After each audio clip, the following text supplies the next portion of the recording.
crossed the border, sir. Hey.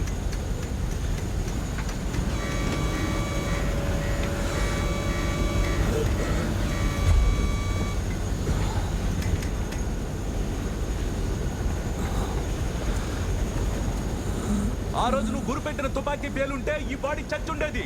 అది పని చేయకపోవడమే తప్పు. నేను తప్పించుకున్నాను, అయినా నువ్వు నన్ను చంపేశావే. నేను కష్టపడి సంపాదించుకున్న పేరు, నా రెప్యుటేషన్, అవి పోయినందుకు నేను నిన్నేం చేయాలి? మురాద్ సార్, ఇదే మ్యాగజైన్ చూస్తున్నావా? లోడ్ చేశాను, సేఫ్టీ లాక్ రిలీజ్ చేశాను, గన్ క్లాక్ కూడా చేశాను, టార్గెట్ ని ఏం కూడా చేశాను. What should I do Rathod?